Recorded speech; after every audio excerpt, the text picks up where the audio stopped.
Hmm. Hi everyone, welcome to my talk on virtual dressing rooms. My name is Stefan Hauswiesner. I'm one of the founders and CEO of Reactive Reality. I'm in the field of virtual dressing rooms for over 13 years now, so kind of since they exist. I have a PhD in building virtual fitting rooms, so I've seen quite a bit what is on the market. And today the presentation you can also get as a recording, so because it will be very information dense. I'm giving you an overview of what virtual dressing rooms are, of course, how they benefit your business, and which basic approaches are out there. Because there's plenty of ways of doing virtual dressing rooms. A few words about us. We are Reactive Reality. We were founded in 2014, so also in the market for over 9 years. Our customers are Hugo Boss and others, so very big fashion brands that use our technology to drive their dressing rooms. We're a little over 30 people. The field of dressing rooms is very tech intense, so most of our people are PhDs in geometry, machine learning, computer vision, computer graphics, and by the way, the audio is cutting out occasionally. All right. So what is a virtual dressing room? So we'll start with the basics and basically work ourselves into the details. A virtual dressing room is a simulation of a person wearing a garment on a computer, obviously. So what you need for this is a digitization of a person. So that can be the online shopper, for example. And we'll get to see a couple of different ways of how this can work. And very importantly, it requires digitization of the products. And that is, of course, a big topic in terms of scalability. Retailers sometimes have millions of SKUs, and all of them need to be in a dressing room in order to leverage the full power. Why use a virtual dressing room? One of the most basic questions, and it is at this point clear that if you look at shopping experiences these days, they're all the same, right? So there's a product listing page with a search, there's a product detail page, there's a shopping basket. That's like for the last 30 years, web shops all look the same. What's worse, there's web shop images that show fashion models, and fashion models don't look like us regular people, don't look like us online shoppers. So in the end, these experiences have come to a point where they're where the providers are in big troubles. How to differentiate, how to engage a young audience, how to avoid returns. Some online retailers have product returns of up to 50%. And this is where virtual dressing rooms come in, right? So they create this new shopping experience that is much more exciting, much more interactive. So it's almost like gamification. It's like a useful gamification. It is highly personalized. So in a virtual dressing room, I can see myself wearing clothes, and that is, of course, highly useful and personalized. As an online shopper, I get to see, outfit combinations on my own body. So I see my face, my skin tone. I see the different pieces, and I get accurate size recommendation. And even the styling aspect is totally overlooked, right? In a regular web shop, I don't get to see several products in an outfit, right? I get to see a shopping basket, but there I have some small thumbnails and I have to envision how does the outfit look like that I want to buy. So it's clearly an unsatisfactory experience. And with the dressing room, I get to see basically everything in one go on my own body. For brands and retailers, of course, they do it for commercial reasons. And this is basically your success. Why use a dressing room? It creates a lot of user engagement. So we have tracked KPIs with our customers, with different retailers of different sizes. And it's consistent that the user engagement is an order of magnitude better. So the number of times that people return to your website increases dramatically. It's almost a factor of 4 that increases. Imagine in your web shop that people come back 23 times per month. That's almost social media level of user engagement. And when they come, they stay longer. They purchase more, and in the end, each online shopper is worth significantly more money if that person engaged with a dressing room before. That is the proven fact why to use dressing rooms. Dressing rooms also reduce returns. This is somewhat harder to track, so we don't have data on that, but they do reduce returns in user studies very much. And we would be happy maybe for the next event if we have data on the returns to present those. Now let's look at which approaches are out there.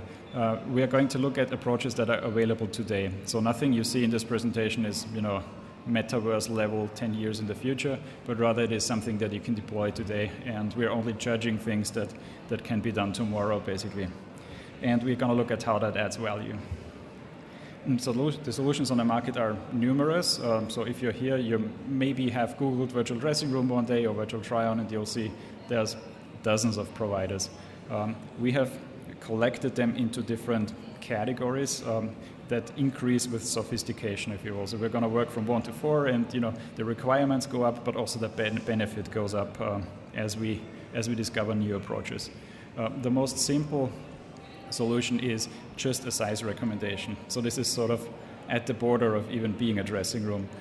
The way this works is that online shoppers fill out a questionnaire. So they fill in a couple of values that they usually know. Sometimes they have to use a tape measure, or they enter already known confection sizes of brands that they know. And then the benefit is basically that they get a recommendation for different brands. And the output of such a system is always, you should buy size something. So this already shows kind of the problem. You have to put in quite a bit of work as an online shopper, and the output is somewhat anticlimactic, right? You get this single number that in the end saves the retailer the return costs, right? So the advantages of this is it has fairly low requirements. So this is even suitable for brands and retailers on marketplaces that don't have access to very structured data. So in the simplest form, these solutions just work with past purchases and returns. So this can be set up extremely easily. The value is people get size recommendation, they return less. The value for retailers and brands is as well. People return less. As it turns out, surprisingly, these solutions also increase user engagement. So one might not think that a questionnaire increases engagement, but it does. In A/B tests, consistently people have been shown to purchase more and interact more if they use such a system. The disadvantages are you don't get a realistic picture of you wearing the garment. You just get the size and then you're done with the experience.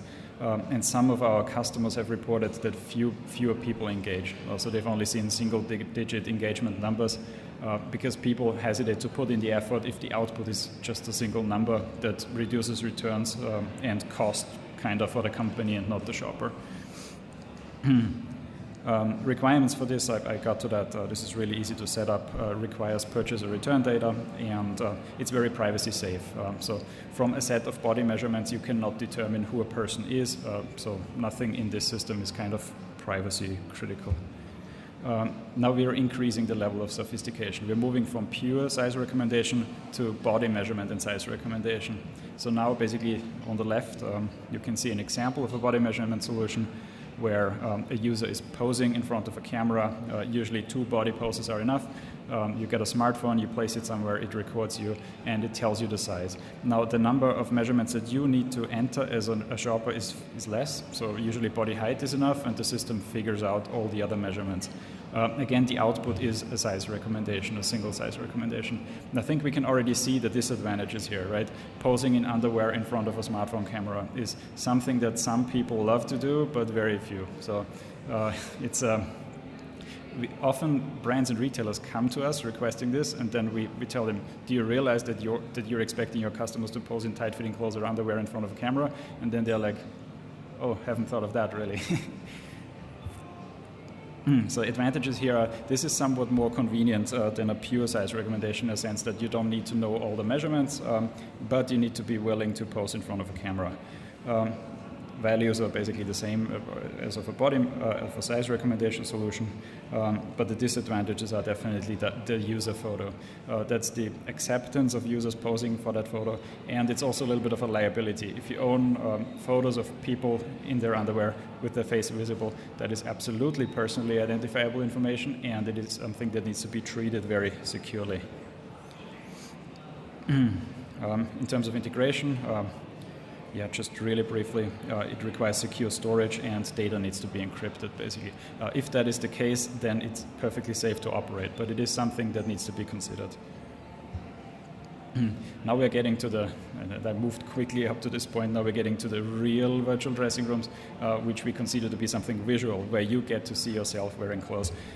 So this is from our work with Hugo Boss, for example, and in such a dressing room like ours, but also others, you can dress basically on your own body. You can mix and match freely. That is a quality aspect of dressing rooms, that you can choose tops, bottoms, jackets, shoes, headwear freely, and the system combines them basically on your body and fits them to your body. So if you had wider hips, for example, then the clothes would basically stretch to cover, and the size recommendation would change as a result. This is roughly how these systems work. As an input, and now we are talking, at least some requirements in terms of data. As an input, these systems need to know how the garment looks like in order to fit it to the body, obviously. So there's two common formats for this. That's the mannequin photo on the left, which is predominantly European, and there's on-model images which are used elsewhere in the world. And usually the left are a little cheaper to produce, and the right are maybe easier to come by.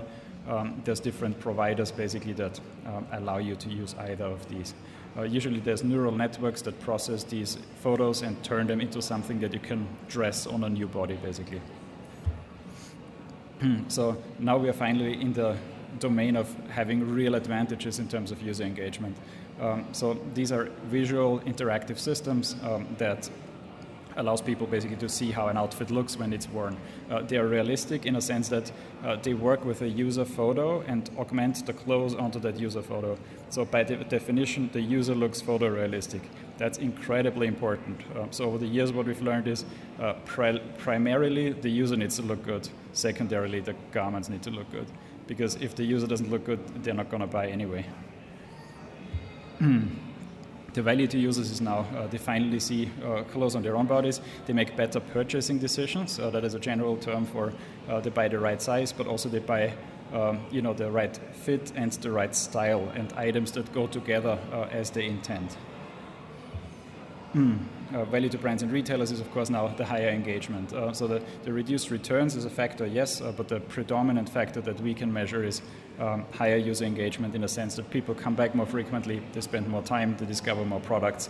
By mixing and matching, tops and bottoms, they start with an outfit and then they see, maybe the pants don't go with that sweater, and they swap that out, and then they go looking for shoes to complete the outfit, and this is basically the sort of self-perpetuating user experience that is created, almost like a game.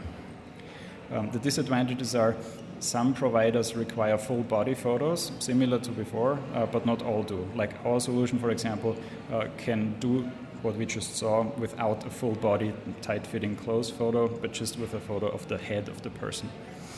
And if you're interested in how that works, our booth is over there. I'm happy to explain. The photo-based approaches, they are not 3D. Obviously, they work with a photo, frontal photo of the user, which means you cannot turn around. Neither you as the user can turn around, nor the products can be seen from the back. That is somewhat of a limitation. However, it is something people usually consider the front, basically when they make an outfit decision. The requirements, we believe, are moderate, but they require at least uniform level of photography, like mannequin photos, similarly named in the CRM or e-commerce system that show basically the product from the front consistently with a blank background. This system also needs size charts as an input or tag packs in order to come up with a size recommendation. So these systems cannot tell the size recommendation just from the photos. Privacy considerations, similar to before, if you have a full body photo of a person, that is something that needs to be safeguarded, which can be done with most serious solution providers. You might have seen I'm not naming solution providers in this presentation, but of course in a conversation after this talk I'm happy to give you examples for all of them. Now we're moving sort of to the highest level of virtual dressing rooms that are virtual dressing rooms in full 3D. And here there's only so many providers out there, actually very few, so you get to see our solution here on the left, so you can actually mix and match on your 3D body new outfits. You can tuck in the shirt, which is computed on the device. You can layer outfits, and our algorithms figure out how items need to be layered how different garments need to interact among each other to basically make that accurate fit, and size recommendations. So on the right you can see a size visualization. I mentioned very few people of us are actually fitting into single confection sizes. Most of us kind of fit between multiple sizes. So what good solutions in the virtual try-on domain do is they show you how a certain size is going to fit visually. So here on the right you can see in red that there's a red marking along the inseam which tells you that this pair of pants is very likely to short. However, shoppers may make that decision and intentionally buy short pants if they want that. There's another class of try-on, 3D virtual try-ons. Those are live augmentation systems.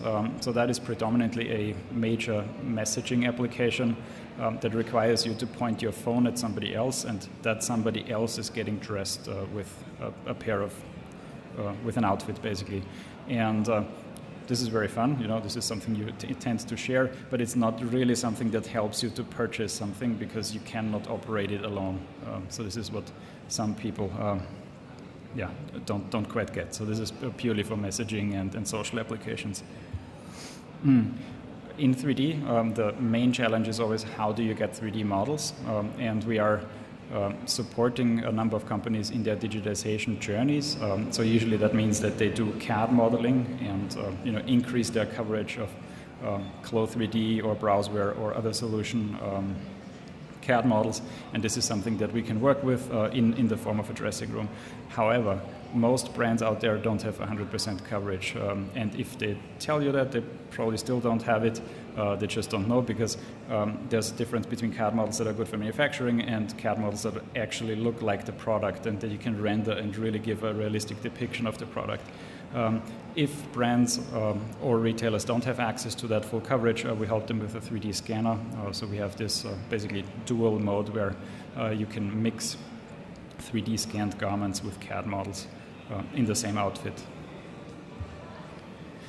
So let's look at the fact sheet for this very advanced 3D virtual try-on systems.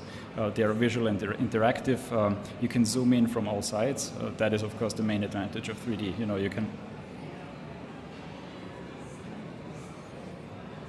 You can turn around the outfit and basically see it from all sides. So if you decide, you can zoom into the back pocket of a pair of jeans and really count the stitches of the sewing line if you want that.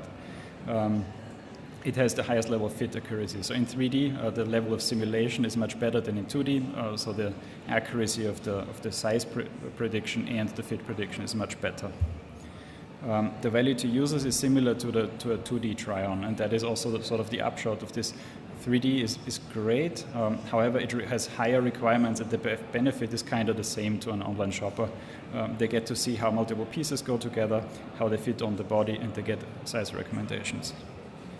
The value to retailers and brands is, of course, reduced returns and higher engagement. Here, the elephant in the room is always the effort that it takes to model or scan all of your products consistently in time, before things go on sale in 3D. And okay, announcement. Does it mean I need to move on? You'll tell me. So 3D, and what you maybe saw on the last slide is 3D avatars don't look as realistic as photo-based avatars because they're not derived from a photo, but they are derived from a set of measurements to create a 3D body, basically. That's a pro and a con, right? It's cool to have your 3D avatar look like you, but then again, if you're shopping for swimwear or underwear, do you really want to? Or is actually a mannequin that has your body shape just a better solution, also privacy-wise? All right, I'm moving over this really quickly to get to one of the last slides. It is to help you basically navigate the space. So we are again, zooming out, looking at the big picture. Who are these solutions for? Like, which companies benefit the most from them? So size recommendation solutions are great. They're a step forward from a purely static experience, a shopping experience. They are best for marketplaces and retailers that do not have control over the level of consistency in their product photos, for example. So if you have third parties uploading product visuals, then this is the easiest to implement. Similarly, a body measurement solution has also very low requirements on the product side, but it does give more engagement, especially to a younger audience on the avatar creation side. Moving on to photo-based solutions, this is what we consider the sweet spot today. It has a very manageable requirements. Mannequin photos these days are very easy to come by. They cost a couple of euros per item, and this allows you to basically capture hundreds of thousands of products in a product catalog and enable virtual try-on and mixing and matching of them. It is the best styling tool in that the outfit is superimposed on a photo of the person, so it is the best to see, does this go with my hair or my skin tone? And last but not least, we're looking at 3D dressing rooms, which have the highest accuracy of all of them. The fit prediction is definitely the best, but also the requirements are the highest. So this is typically something we recommend to fashion brands that are already on a digitization journey. So they have already identified the need to 3D model, they are starting to do it consistently, and they want to derive additional value out of the 3D assets that they are already creating. And in this case, a 3D dressing room is a very good solution. We often get asked price, and this is a somewhat tough question to answer. Definitely from left to right, it's getting more expensive as the whole system gets more elaborate. Data volumes are higher, processing needs are higher. Typically, solutions started in the hundreds of euros a month and end in the tens of thousands of euros a month. So it's a very large range. Not an easy answer, not a satisfying answer maybe, but this is still something that needs to be estimated on an individual basis. Thanks everyone. I realized this was sort of a high pressure, high information talk, and I'm talking real quick. So if you scan this QR code or the QR code at our booth, you get to see the recording with the video, and then you can kind of play it slower probably. Thanks for the attention.